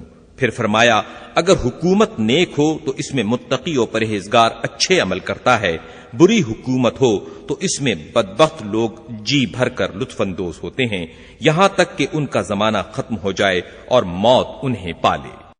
امیر المومنین حضرت علی علیہ السلام نہج البلاغہ کے خطبہ نمبر 41 میں ارشاد فرماتے ہیں، وفائے عہد اور سچائی دونوں کا ہمیشہ ہمیشہ کا ساتھ ہے، اور میرے علم میں اس سے بڑھ کر حفاظت کی کوئی اور سپر نہیں۔ جو شخص اپنی بازگشت کی حقیقت جان لیتا ہے وہ کبھی غداری نہیں کرتا، مگر ہمارا زمانہ ایسا ہے جس میں اکثر لوگوں نے غدر و فریب کو عقل و فراست سمجھ لیا ہے اور جاہلوں نے ان کی چالوں کو حسن تدبیر سے منسوب کر دیا ہے۔ اللہ انہیں غارت کرے، انہیں کیا ہو گیا ہے؟ وہ شخص جو زمانے کی اونچ نیچ دیکھ چکا ہے اور اس کے ہیر پھیر سے آگاہ ہے، وہ کبھی کوئی تدبیر اپنے لیے دیکھتا ہے، مگر اللہ کے احکام اس کا راستہ روک کر کھڑے ہو جاتے ہیں، تو وہ اس ہیلا و تدبیر کو اپنی آنکھوں سے دیکھنے اور اس پر قابو پانے کے باوجود چھوڑ دیتا ہے، اور جسے کوئی دینی احساس سد راہ نہیں ہے وہ اس موقع سے فائدہ اٹھا لے جاتا ہے۔ نہج البلاغہ خطبہ نمبر 45۔ خطبہ نمبر 45 میں امیر المومنین حضرت علی علیہ السلام ارشاد فرماتے ہیں، تمام حمد اس اللہ کے لیے ہے جس کی رحمت سے نا امیدی نہیں اور جس کی نعمتوں میں سے کسی کا دامن خالی نہیں، نہ اس کی مغفرت سے کوئی مایوس ہے، نہ اس کی عبادت سے کسی کو عار ہو سکتا ہے، نہ اس کی رحمتوں کا سلسلہ ٹوٹتا ہے، نہ اس کی نعمتوں کا فیضان کبھی رکتا ہے۔ دنیا ایک ایسا گھر ہے جس کے لیے فنا طے شدہ امر ہے، اور اس میں بسنے والوں کے لیے یہاں سے باہر صورت نکلنا ہے۔ یہ دنیا شیریں و شاداب ہے، اپنے چاہنے والے کی طرف تیزی سے بڑھتی ہے اور دیکھنے والے کے دل میں سما جاتی ہے۔ جو تمہارے پاس بہتر سے بہتر توشہ ہو سکے اسے لے کر دنیا سے چل دینے کے لیے تیار ہو جاؤ۔ اس دنیا میں اپنی ضرورت سے زیادہ نہ چاہو اور جس سے زندگی بسر ہو سکے اس سے زیادہ کی خواہش نہ کرو۔ امیر المومنین حضرت علی علیہ السلام نے جب شام کی طرف روانہ ہونے کا قصد کیا تو آپ نے اس موقع پر یہ کلمات ارشاد فرمائے۔ نہج البلاغہ کے خطبہ نمبر 46 میں امیر المومنین علیہ السلام ارشاد فرماتے ہیں، اے اللہ، میں سفر کی مشقت اور واپسی کے اندھوں اور اہل و مال کی بدحالی کے منظر سے پناہ مانگتا ہوں۔ اے اللہ، تو ہی سفر میں رفیق اور بال بچوں کا محافظ ہے، سفر و حضر کو تیرے علاوہ کوئی یکجا نہیں کر سکتا، کیونکہ جسے پیچھے چھوڑا جائے وہ ساتھ ہی نہیں ہو سکتا اور جسے ساتھ لیا جائے اسے پیچھے نہیں چھوڑا جا سکتا۔ علامہ سید رضی فرماتے ہیں کہ اس کلام کا ابتدائی حصہ رسول اکرم حضرت محمد مصطفیٰ صلی اللہ علیہ وآلہ وسلم سے منقول ہے۔ امیر المومنین حضرت علی علیہ السلام نے اس کے آخر میں بلیغ ترین جملوں کا اضافہ فرما کر اسے نہایت احسن طریقے سے مکمل کر دیا ہے، اور وہ اضافہ سفر و حضر کو تیرے علاوہ کوئی یکجا نہیں کر سکتا سے لے کر کلام آخر تک ہے۔ نہج البلاغہ کے خطبہ نمبر 47 میں امیر المومنین حضرت علی علیہ السلام ارشاد فرماتے ہیں، اے کوفہ، یہ منظر گویا اپنی آنکھوں سے دیکھ رہا ہوں کہ تجھے اس طرح سے کھینچا جا رہا ہے جیسے بازار عکاس کے دبغات کیے ہوئے چمڑے کو اور مصائب و علام کی طاقت و تاراج سے تجھے کچلا جا رہا ہے، اور شدائد و حوادث کا تو مرکب بنا ہوا ہے۔ میں جانتا ہوں کہ جو ظالم و سرکش تجھ سے برائی کا ارادہ کرے گا اللہ اسے کسی مصیبت میں جکڑ دے گا اور کسی قاتل کی زد پر لے آئے گا۔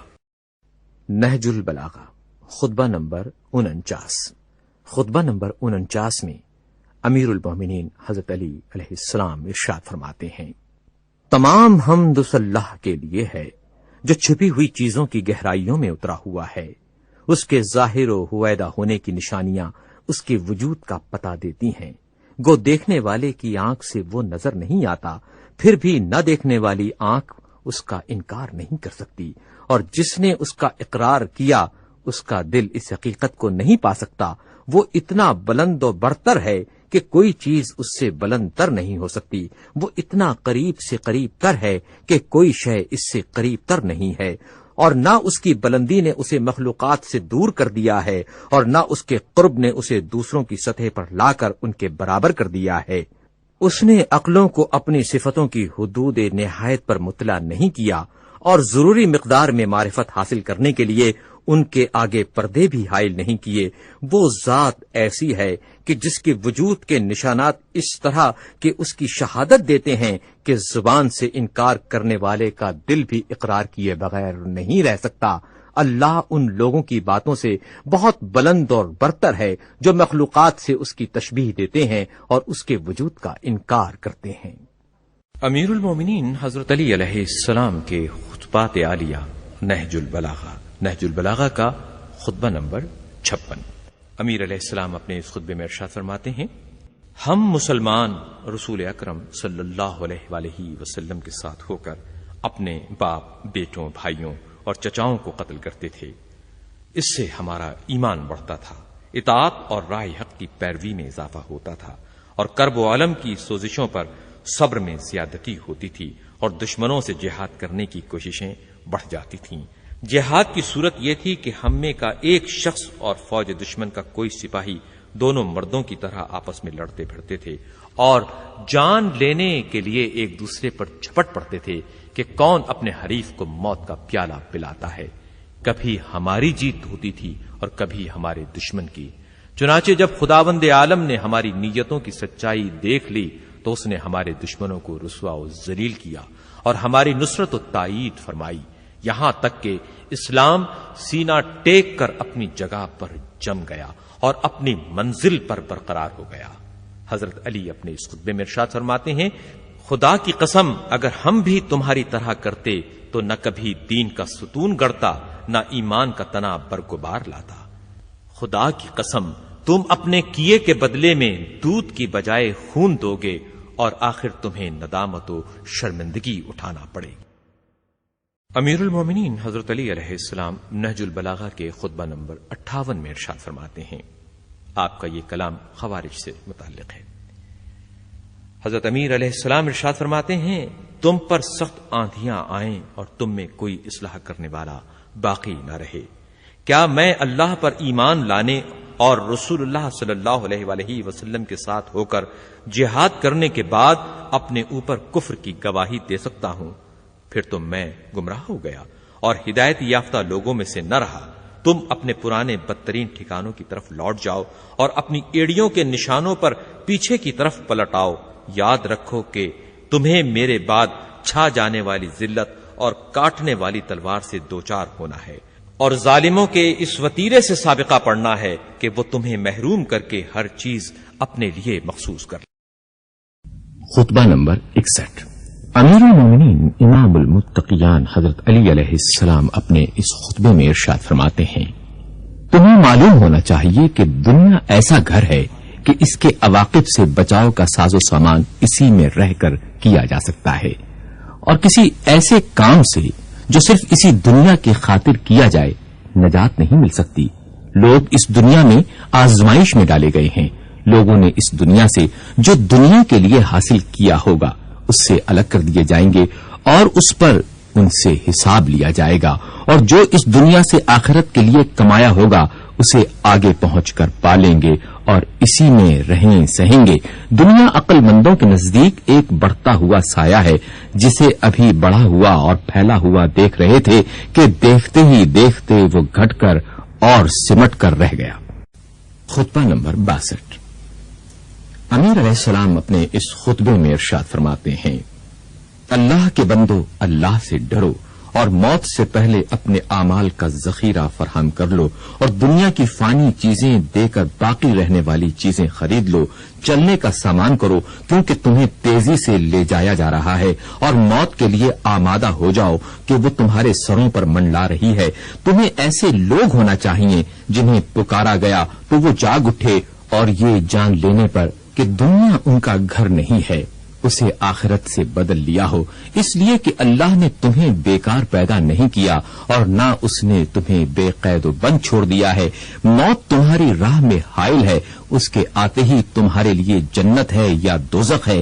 وہ مدت حیات جسے ہر گزرنے والا لحظہ کم کر رہا ہو اور ہر ساعت اس کی عمارت کو ڈھا رہی ہو کم ہی سمجھی جانے کے لائق ہے. اور وہ مسافر جسے ہر نیا دن اور ہر نئی رات لگاتار کھینچے لیے جا رہے ہوں اس کا منزل تک پہنچنا جلد ہی سمجھنا چاہیے. اور وہ عازم سفر جس کے سامنے ہمیشہ کی کامرانی یا ناکامی کا سوال ہے اس کو اچھے سے اچھا زاد مہیا کرنے کی ضرورت ہے.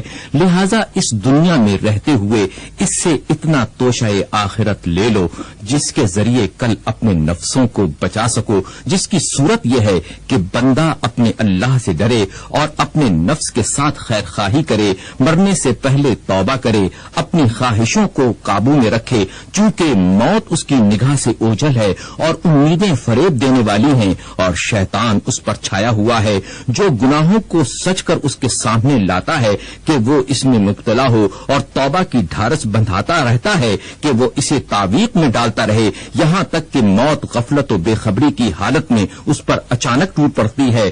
واہ حسرتا کہ اس غافل و بے خبر کی مدت حیات ہی اس کے خلاف ایک حجت بن جائے اور اس کی زندگی کا انجام بدبختی کی صورت میں ہو. ہم اللہ سبحانہ سے سوال کرتے ہیں کہ وہ ہمیں اور تمہیں ایسا کر دے کہ دنیا کی نعمتیں سرکش و متمرد نہ بنا سکیں اور کسی منزل پر اطاعت پروردگار سے درماندہ و عاجز نہ ہوں اور مرنے کے بعد نہ شرمساری اٹھانا پڑے اور نہ رنج و غم سہنا پڑے. خطبہ نمبر 63. امیر المومنین حضرت علی علیہ السلام اپنے اس خطبے میں ارشاد فرماتے ہیں، تمام حمد اس اللہ کے لیے ہے جس کی ایک صفت سے دوسری صفت کو تقدم نہیں کہ وہ آخر ہونے سے پہلے اول اور ظاہر ہونے سے پہلے باطن رہا ہو. اللہ کے علاوہ جسے بھی ایک کہا جائے گا وہ قلت و کمی میں ہوگا. اس کے سوا ہر باعزت ذلیل اور ہر قوی کمزور و عاجز اور ہر مالک مملوک اور ہر جاننے والا سیکھنے والے کی منزل میں ہے. اس کے علاوہ ہر قدرت و تسلط والا کبھی قادر ہوتا ہے اور کبھی عاجز، اور اس کے علاوہ ہر سننے والا خفیف آوازوں کے سننے سے قاصر ہوتا ہے اور بڑی آوازیں اپنی گونج سے اسے بہرا کر دیتی ہیں اور دور کی آوازیں اس تک پہنچتی ہی نہیں ہیں. اور اس کے ماسوا ہر دیکھنے والا مخفی رنگوں اور لطیف جسموں کے دیکھنے سے نابینا ہوتا ہے. کوئی ظاہر اس کے علاوہ باطن نہیں ہو سکتا اور کوئی باطن اس کے سوا ظاہر نہیں ہو سکتا. اس نے اپنی کسی مخلوق کو اس لیے پیدا نہیں کیا کہ وہ اپنے اقتدار کی بنیادوں کو مستحکم کرے یا زمانے کے عواقب و نتائج سے اسے کوئی خطرہ تھا یا کسی برابر والے کے حملہ آور ہونے یا کثرت پر اترانے والے شریک یا بلندی میں ٹکرانے والے مد مقابل کے خلاف اسے مدد حاصل کرنا تھی، بلکہ یہ ساری مخلوق اسی کے قبضے میں ہے اور سب اس کے عاجز و ناتواں بندے ہیں. وہ دوسری چیزوں میں سمایا ہوا نہیں ہے کہ یہ کہا جائے کہ وہ ان کے اندر ہے، نہ ان چیزوں سے دور ہے کہ یہ کہا جائے کہ وہ ان چیزوں سے الگ ہے.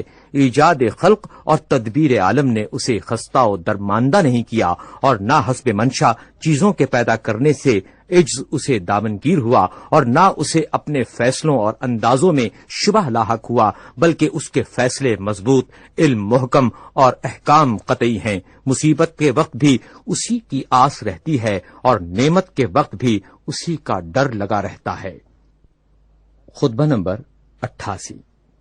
امیر المومنین حضرت علی علیہ السلام اپنے اس خطبے میں ارشاد فرماتے ہیں، تمام حمد اس اللہ کے لیے ہے جو نظر آئے بغیر جانا پہچانا ہوا ہے اور سوچ و بچار میں پڑے بغیر پیدا کرنے والا ہے. وہ اس وقت بھی قائم و برقرار تھا جبکہ نہ برجوں والا آسمان تھا، نہ بلند دروازوں والے حجاب تھے، نہ اندھیری راتیں، نہ ٹھہرا ہوا سمندر، نہ لمبے چوڑے راستوں والے پہاڑ، نہ آڑی ترچھی پہاڑیاں، نہ راہیں، نہ یہ بچھے ہوئے فرشوں والی زمین، نہ کسبل رکھنے والی مخلوق تھی۔ وہی مخلوقات کو پیدا کرنے والا اور اس کا وارث ہے، اور کائنات کا معبود اور ان کا رازق ہے۔ سورج اور چاند اس کی منشا کے مطابق ایک ڈھرے پر بڑھے جانے کی سرتوڑ کوشش میں لگے ہوئے ہیں، جو ہر نئی چیز کو فرسودہ اور دور کی چیزوں کو قریب کر دیتے ہیں۔ اس نے سب کو روزی بانٹ رکھی ہے، وہ سب کے عمل و کردار اور سانسوں کے شمار تک کو جانتا ہے۔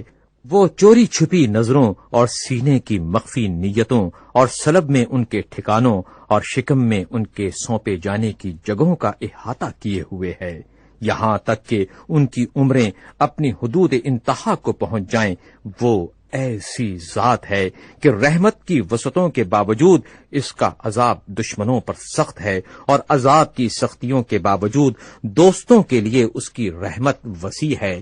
جو اسے دبانا چاہے اس پر قابو پا لینے والا، جو اس سے ٹکر لینا چاہے اسے تباہ و برباد کر دینے والا، جو اس کی مخالفت کرے اسے رسوا و ذلیل کرنے والا، جو اس سے دشمنی برتے اس پر غلبہ پانے والا ہے۔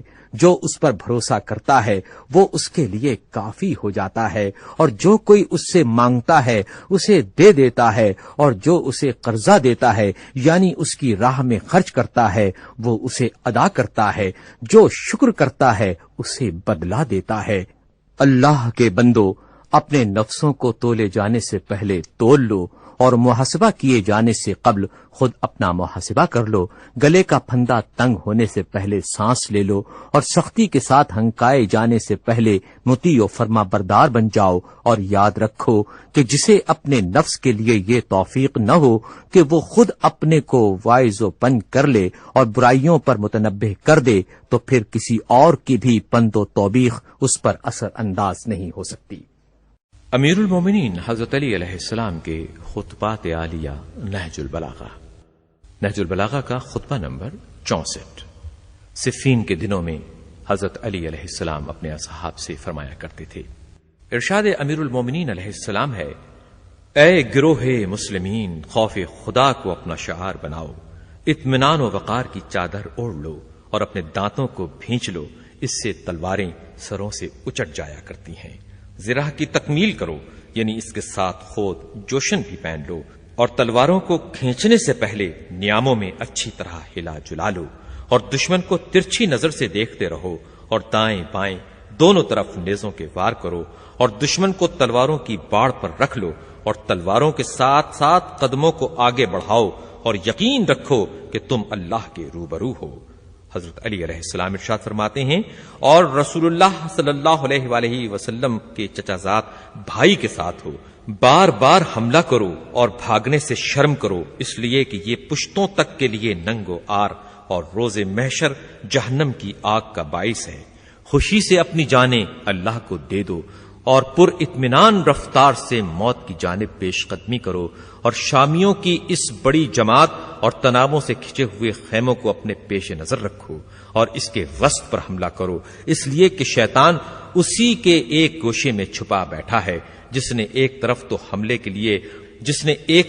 حملے کے لیے ہاتھ بڑھایا ہوا ہے اور دوسری جانب بھاگنے کے لیے قدم پیچھے ہٹا رکھا ہے۔ تم مضبوطی سے اپنے ارادے پر جمے رہو، یہاں تک کہ حق صبح کے اجالے کی طرح ظاہر ہو جائے۔ نتیجے میں تم ہی غالب ہو، اور خدا تمہارے ساتھ ہے، وہ تمہارے اعمال کو ضائع و برباد نہیں ہونے دے۔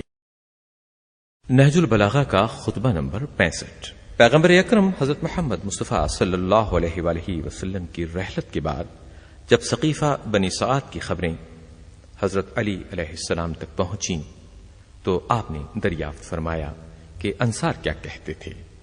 لوگوں نے کہا وہ تو کہتے تھے کہ ایک ہم میں سے امیر ہو جائے اور ایک تم میں سے۔ حضرت علی نے ارشاد فرمایا: تم نے یہ دلیل کیوں نہ پیش کی کہ رسول اللہ صلی اللہ علیہ وآلہ وسلم نے وصیت فرمائی تھی کہ انصار میں جو اچھا ہو اس کے ساتھ اچھا برتاؤ کیا جائے، اور جو برا ہو اس سے درگزر کیا جائے۔ لوگوں نے کہا اس میں ان کے خلاف کیا ثبوت ہے؟ حضرت علی علیہ السلام نے ارشاد فرمایا، اگر حکومت و امارت ان کے لیے ہوتی تو پھر ان کے بارے میں دوسروں کو وصیت کیوں کی جاتی؟ پھر حضرت امیر المومنین علیہ السلام نے پوچھا، قریش نے کیا کہا؟ لوگوں نے کہا، انہوں نے شجرہ رسول سے ہونے کی وجہ سے اپنے استحقاق پر استدلال کیا۔ تو حضرت علی علیہ السلام نے ارشاد فرمایا کہ انہوں نے شجرہ ایک ہونے سے تو استدلال کیا، لیکن اس کے پھلوں کو ضائع و برباد کر دیا۔ امیر المومنین حضرت علی علیہ السلام نہج البلاغہ کے خطبہ نمبر 67 میں اپنے اصحاب کی مذمت کرتے ہوئے ارشاد فرماتے ہیں، امیر علیہ السلام ارشاد فرماتے ہیں، کب تک میں تمہارے ساتھ ایسی نرمی اور رعایت کرتا رہوں گا جیسی ان اونٹوں سے کی جاتی ہے جن کی کوہانیں اندر سے کھوکھلی ہو چکی ہوں، اور ان پھٹے پرانے کپڑوں سے کہ جنہیں ایک طرف سے سیا جائے تو دوسری طرف سے پھٹ جاتے ہیں۔ جب بھی شامیوں کے ہراول دستوں میں سے کوئی دستہ تم پر منڈلاتا ہے تو تم سب کے سب اپنے گھروں کے دروازے بند کر لیتے ہو اور اس طرح اندر دبک جاتے ہو جس طرح گوہ اپنے سوراخ میں اور بجو اپنے بھٹ میں۔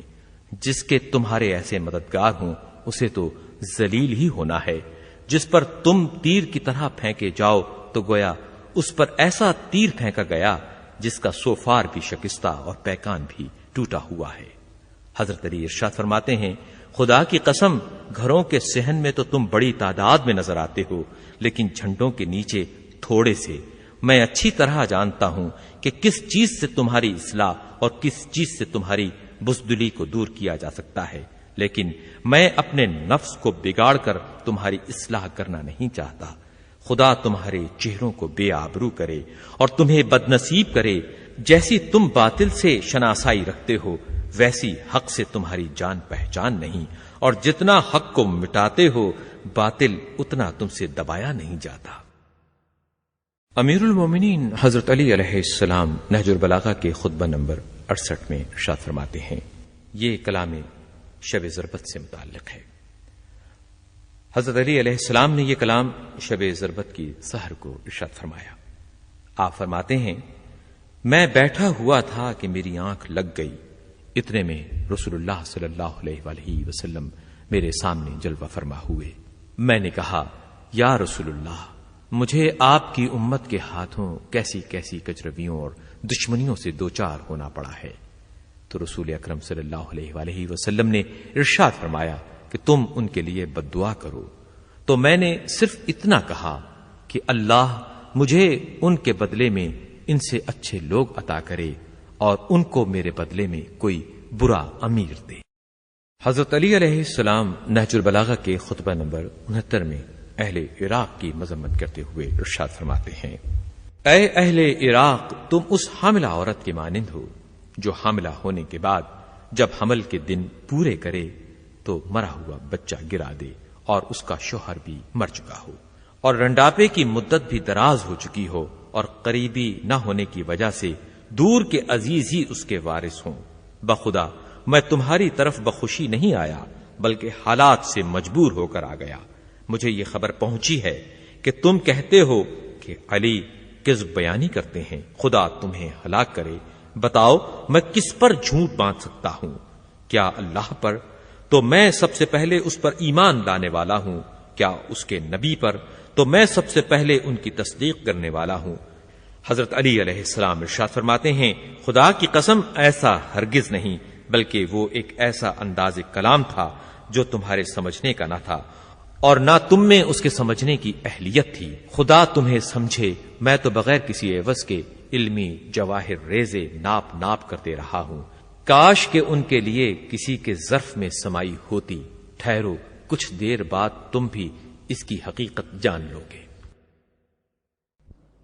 امیر المومنین حضرت علی علیہ السلام نے پیغمبر اسلام حضرت محمد مصطفیٰ صلی اللہ علیہ وآلہ وسلم پر درود بھیجنے کے حوالے سے خطبہ ارشاد کرتے ہوئے فرمایا، اللہم صلی علی محمد وآل محمد، بسم اللہ الرحمن الرحیم۔ اے زمینوں کو بچھانے اور آسمانوں کو بلندیوں پر روکنے والے، اور اے خوش نصیب و بد نصیب دلوں کو فطرت پر پیدا کرنے والے، اپنی بہترین رحمتیں اور روز افزوں درود اپنے اس بندے اور برگزیدہ رسول محمد صلی اللہ علیہ وآلہ وسلم پر نازل فرما، جو خاتم وحی و رسالت ہے اور مشکلات کے راستوں کا کھولنا اور آسان کر دینے والا ہے، جس نے حق کو حق سے آشکار کیا، جس نے باطل کے لشکروں کو دھکیل دیا، جس نے گمراہی و ضلالت کو نابود کیا۔ یہ درود اس شان کے ہوں جس شان سے استقلال کے ساتھ اس نے یہ بار اٹھایا۔ اس بار کو اس نے تیرے حکم کی فرما پذیری، تیری خوشنودی کے حصول میں اجلت کرتے ہوئے قوت و توانائی کے ساتھ اس طرح اٹھا لیا کہ نہ تو آگے بڑھنے سے قدم پیچھے ہٹائے اور نہ عزم میں سستی آنے دی۔ اس نے تیری وحی کو محفوظ کیا، تیرے عہد و پیمان کی نگہداشت کی، تیرے فرمان نافذ کر کے رہا، یہاں تک کہ علم و دانش، خدا پرستی اور حق پرستی کی آگ بھڑک اٹھی۔